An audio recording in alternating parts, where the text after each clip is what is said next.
Hai teman-teman, kembali lagi bareng aku Queen Athena dan Sui. Kali ini aku sama Gustu, soalnya teman-teman yang lain kebetulan lagi nggak bisa ikut. Jadi kita berada di suatu tempat di luar Pulau Bali. Biasa kan kita masih di area Bali, sekarang kita mencoba untuk keluar Bali. Nah, ini aku ada di suatu gedung bangunan sih lebih tepatnya yang terbengkalai, Wisma Widya Mandala. Cuman kita belum bisa masuk ke dalam karena kita akan nanya langsung sama narasumber yang berkompeten di dalamnya. Jadi kalau kita di Bali kan main masuk-masuk aja nih. Nah, di sini ada kunciannya. Nah, sini kita bisa baca Wisma Widya Mandala atau Pesanggerahan Sarjana Wiyata. Pokoknya ini ada penjelasannya. Nanti kita kasih lihat buat kalian. Oke, sambil nunggu juru kuncinya, mungkin nanti kita sedikit mau lihat-lihat di belakang pokoknya nggak sampai masuk sih, karena kan ya nggak sopan ya, karena kan aku nggak tahu juga cara perizinan secara niskalanya kayak gimana. Oke, terima kasih sudah mengklik video ini dan jangan di skip iklannya. Terima kasih.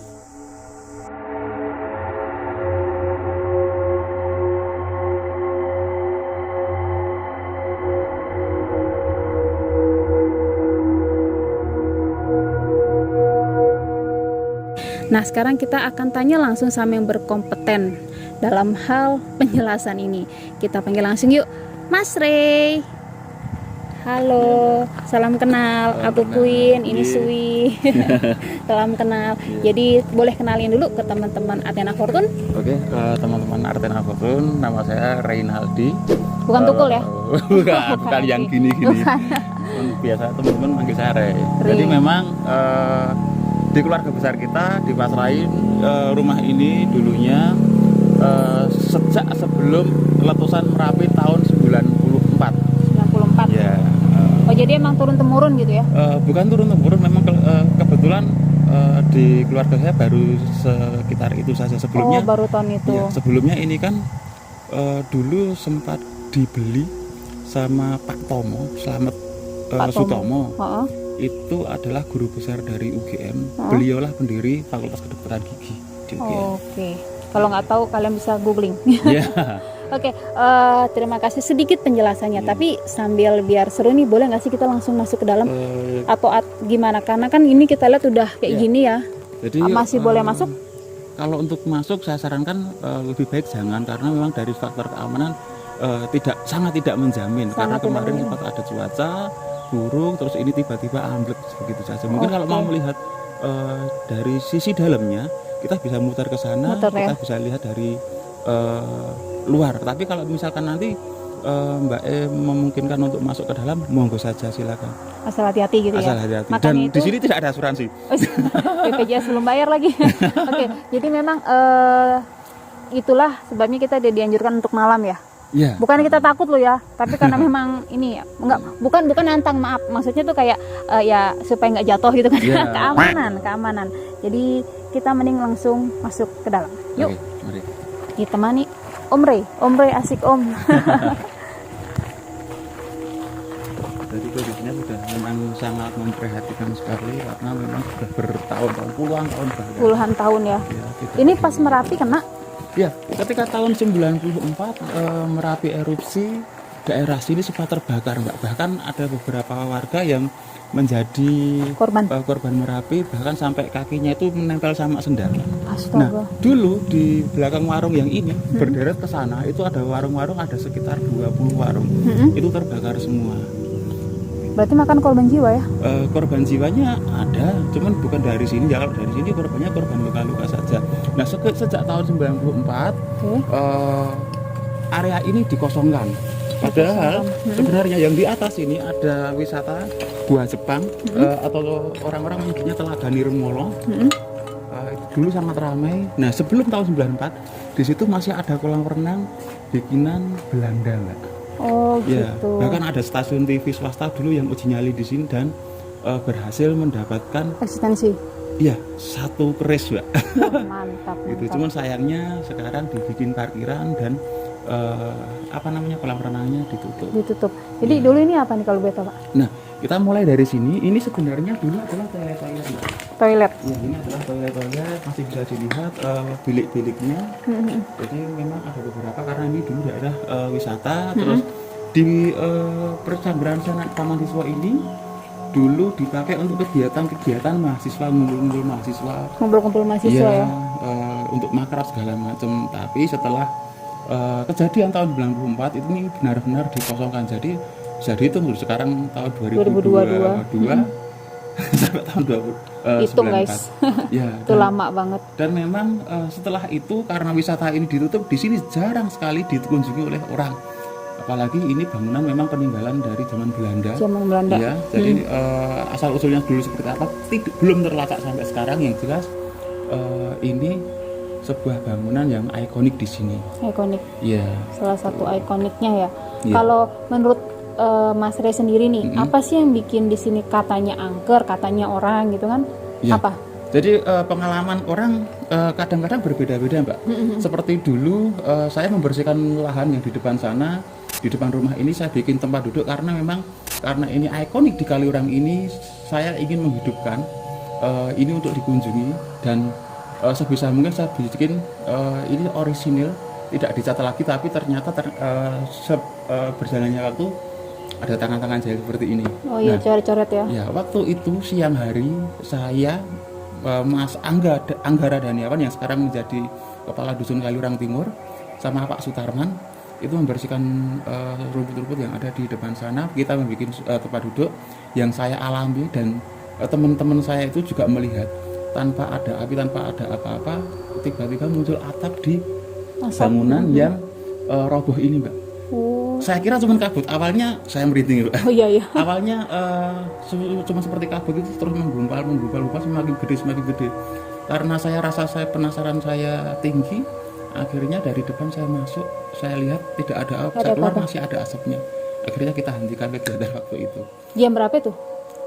Sekitar jam 1:30 siang. Oh siang ya? Iya, siang pun, guys. Siang pun beliau yang ada di sini ya, berkenan untuk menunjukkan diri. Akhirnya kita berhenti, mungkin kita suruh kita berhenti, berdoa sebentar, akhirnya kita lanjutkan lagi dan aman. Ya, karena memang niat kita di sini tidak macam-macam, kita ingin merawat, kita ingin menghidupkan lagi. Mungkin ada satu kata atau dua kata yang kurang berkenan atau gimana, karena mau tidak mau memang harus kita akui alam yang lain itu ada. Kita berdampingan gitu Pak. Iya, kita berdampingan dan sangat dekat. Sangat dekat, betul. Jadi aku mau tanya, kalau di Bali itu sendiri, kalau sebelumnya Athena Fortune penelusuran kan kita ada menggunakan pejati, canang, dupa gitu kan ya. Nah, kalau untuk perizinan secara niskala atau secara alam goibnya di Jogja itu sendiri kayak gimana? Atau ya udah sembahyang menurut keyakinan aja atau main masuk-masuk aja gimana? Jadi sepengetahuannya Mas Rey. Kalau sepengetahuan saya ya di sini kan masih sangat kental kejawiannya. Ada yang pakai kemenyan biasa, ada yang pakai dupa, karena itu menurut keyakinan masing-masing juga. Karena itu kalau menurut saya pribadi itu adalah sarana kita untuk meditasi, berkonsentrasi untuk menuju ke sana. Betul. Ya, jadi sah-sah saja mau pakai metode apapun tidak masalah. Oh gitu, jadi masalah. Nah kan kebetulan kita nggak bawa apa-apa nih, apakah akan buruk ke depannya atau gimana, kan ya kita memang ya bersilaturahmi dengan Mas Rey-nya sendiri gitu, makanya kita belum berani untuk masuk ke dalam kan, takutnya yang di sana berpikir, apalagi buat Sui dipikir kita mau nantang atau gimana gitu kan. Jadi saya sarankan niat kita ke sini silaturahmi saja, Mbak. Silaturahmi. Jangan mencoba. Jangan coba-coba guys. Jangan mencoba. Kita silaturahmi aja. Kita datang baik, permisi terutama. Nanti ketika pulang kita juga berpamitan. Pamit datang Assalamualaikum ibaratnya pulang waalaikumsalam. Oke, ini kan kamar mandi nih, terus ada tempat lagi yang bisa kita masukin? Coba kita ke arah sini. Kita coba ya. Kemarin ada tangga Mbak di sini kita nyebrang ke sana, cuman ini kelihatannya sudah tidak ada, mungkin diambil. Hati-hati. Hati guys. Nah, kemarin ada tangga Mbak dari sini, saya pasang ke sana untuk akses kita keluar masuk, cuman mungkin diambil sama Pak D, Taman, Pak Kesman. Oke. Jadi nggak bisa ya? Keamanan daripada nanti ada yang kebatuan. Kalau akses aslinya dari sini Mbak, ini turun ke sana, nanti di situ kita ketemu pintu. Oke. Ya, nanti kita ketemu pintu ada di sana, itu ini saja sudah tertutup. Nah, misalkan mau naik mungkin dari depan masih bisa. Cuman agak melompat sih. Agak lompat. Ya, agak lompat di depan reruntuhan genteng yang ada di tengah itu. Oke, jadi memang situasinya tuh benar-benar untuk keselamatan ya, keselamatan kita secara diri ini kurang baik, karena kalian bisa lihat udah nggak bisa nyebrang, kita harus putar dulu, itu pun harus melompat. Jadi nggak banyak akses untuk masuk ke dalam. Tapi nanti kita coba. Buat teman-teman, terima kasih, tetap stay di Athena Fortune. Jangan lupa tuh di like, komen, dan subscribe. Kita mau ke depan dulu. Bye bye.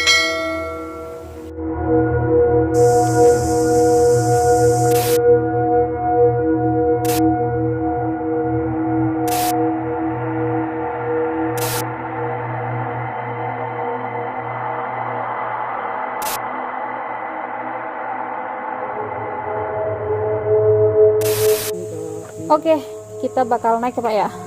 Jadi ini di aksesnya, kalian bisa lihat kita harus lompat-lompat baru bisa sampai ke dalam. Bayangkan kalau ini malam apa nggak nyublek gitu. Silakan Mas duluan. Oke, siap. Nanti gini Pak ya caranya. Oke, ada caranya guys.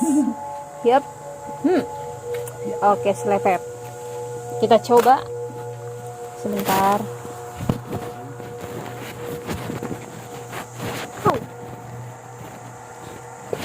Aku bisa guys.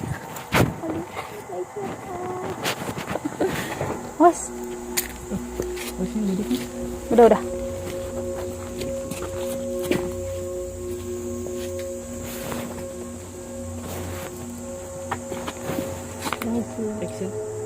Ngintip dulu guys. Ada apa di dalam? Kita lompat lagi. Gue dijorokin sini, di penghuni sini kami coya. Oke, kita udah di lantai berapa nih? Lantai 2. Lantai 2. Iya. Jadi ini yang kena puting beliung ya. Iya. Puting beliung. Sebenarnya ini bukan satu-satunya tempat yang konon katanya paling angker ya, tapi pusatnya katanya di sini. Iya, level tertingginya di sini. Ada beberapa tempat, bahkan ada yang memang belum boleh dikunjungi. Itu rumah kuno juga, peninggalan Belanda. Peninggalan Belanda. Oke, kita. Banyak orang bilang levelnya tertinggi di sini. Ini balkon. Ini pintu masuknya di sini. Swastiastu. Pakai untuk mengumpul di sini sebelum Oke, mungkin aku sedikit mau spoiler ya. Jadi ini maaf banget, bukan mau gimana. Di samping sana kita itu ada cewek memperhatikan kita. Terus di belakang kameramen itu ada kayak cowok, bukan cowok sih, kayak sesosok makhluk. Apa ya, bukan orang sih, bingung ngejelasinnya, pokoknya tinggi dia, tinggi besar banget. Di sini memang eksistensi lumayan tinggi. Oke, padahal ini udah terbuka ya jendela, tapi kayak ngap gitu loh, ngos-ngosan anjir. Ini yang tadi Mas sempat bilang kan kalau lagi aktivitas jam 2 siang eksistensinya pun terasa gitu ya. Sangat terasa. Bisa dilihat dengan mata telanjang ibaratnya ya. Tapi untuk saat ini nih, apa yang Mas Ri rasakan? Kalau sekarang yang saya rasakan memang ada kehadiran. Ada kehadiran ya. Cuman untuk melihat memang mungkin frekuensi saya belum terlalu sama. Belum terlalu sama, hanya bisa merasakan saja. Berinding. Iya, dari bulu kuduk sudah. Bulu kuduk. Ya karena kan setiap manusia itu pasti dasarnya indigo ya Mas ya. Cuman kan ya itu mau adakah perasa, yang melihat atau berkomunikasi, dan kebetulan Mas Renya ini yang merasakan. Oke. Pernah sampai malam di sini Mas? Paling saya maksimal jam 6:30-an Mbak. 6:30. Iya. Maghrib itu pun ketika kita berada di sini kelihatannya memang lebih gelap daripada kita di luar halaman ini. Mungkin karena tanamannya rimbun atau gimana, tapi memang sensasinya memang berbeda sih Mbak. Kayak udah masuk dimensi berbeda ya? Iya. Oke. Kadang berdua bertiga itu pun ada rasa-rasa ayolah cepat menyingkir gitu kan, cari tempat yang lain. Oke, jadi memang ini sih menurutku memang pusatnya di sini di atas. Aku cuma belum tahu di bawah kayak gimana. Kita bisa ke bawah? Boleh. Ayo teman-teman, kita ke bawah.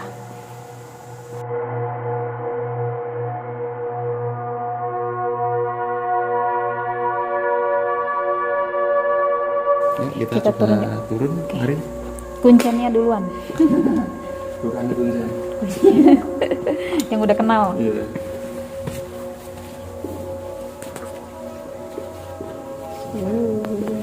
Swastiastu, assalamualaikum.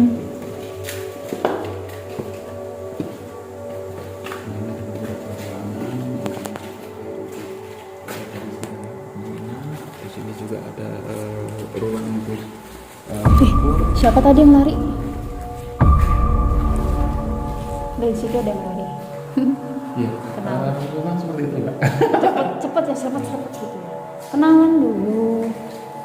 Ini kamar-kamar yang dipakai untuk menginap mahasiswa cuma sayangnya ya seperti ini. Jadi ini benar dari BSD.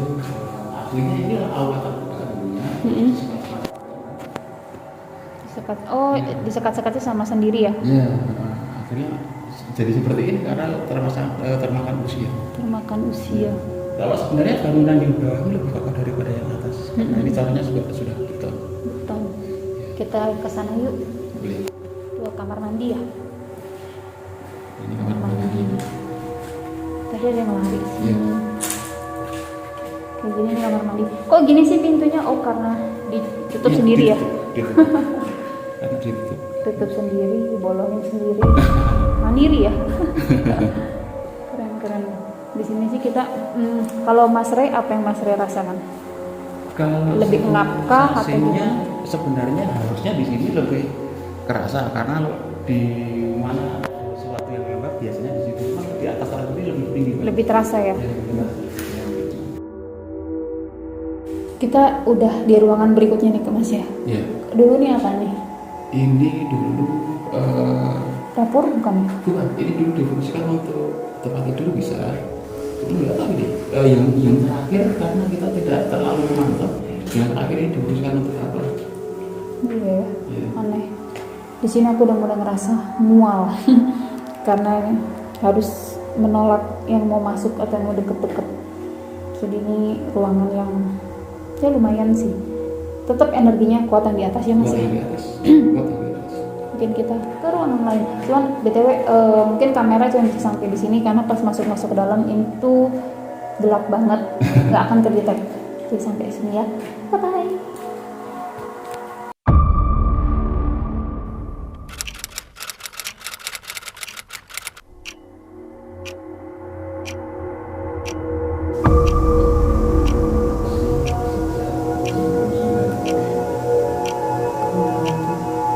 Gak usah.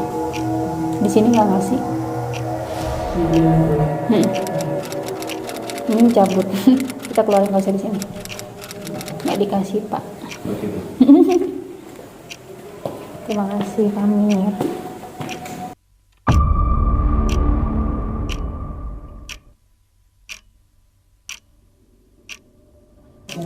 Oke, tadi kita udah sedikit berkeliling ya Pak. Bukan sedikit, semua sih ya, hampir semua. Hampir semua udah keliling dari atas sampai kita turun lewat tangga ini. Nah, di samping kanan kita ini ada tangga Mas ya. Iya. Cuman Mas pun sudah merasakan energinya udah bek gitu ya pas masuk ya. Yang di sini luar biasa. Langsung bek energinya. Jadi tadi sedikit berkomunikasi, kita nggak boleh untuk meliput ataupun dibikin keributan di dalam situ, kayak itu kayak tempat istirahatnya gitu loh kasarnya. Itu tempat istirahatnya. Nah yang di atas ini tempat lalu lalangnya, yang di bawah ini memang lalu lalang, cuman mereka kebanyakan aktivitas di atas ini buat penglihatanku gitu. Jadi memang kita nggak bisa masuk ke dalam, jadi kita cukup di sini aja. Mungkin apa sih yang Mas Rey tadi rasakan di dalam? Yang jelas apa ya Mbak? Di dada itu langsung sesek. Beda dengan yang di atas. Di atas berat.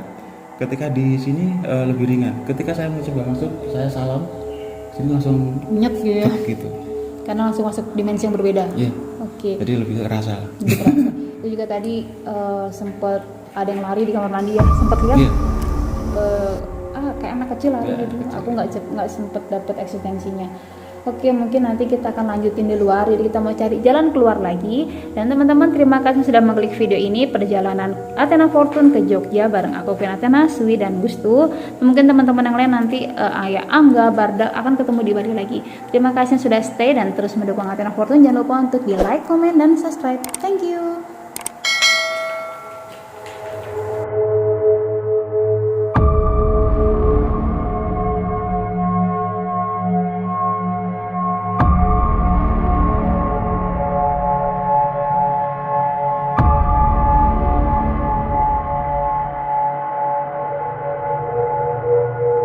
Oke, kita sudah di depan ya, Mas.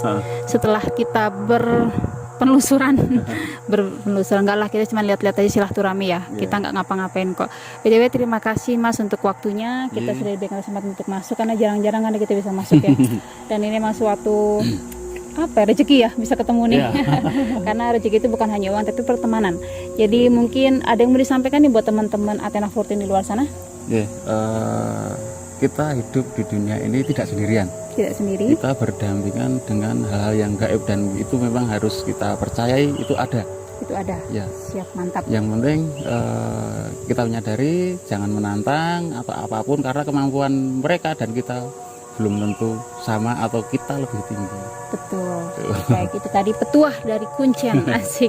Jadi teman-teman mungkin yang ke Jogja mau naik jeep ke mana? Merapi. Boleh langsung hubungi, nanti kita taruh kontaknya. Dan terima kasih yang terus mensupport Athena 14 sampai dengan saat ini dengan tidak men-skip iklannya. Terima kasih untuk supportnya, kita bisa sampai di Jogja bertemu dengan Mas Ray. Oke teman-teman, jangan lupa untuk di like, comment, and subscribe. Aku dan Sweet dan Mas Ray pamit. Bye.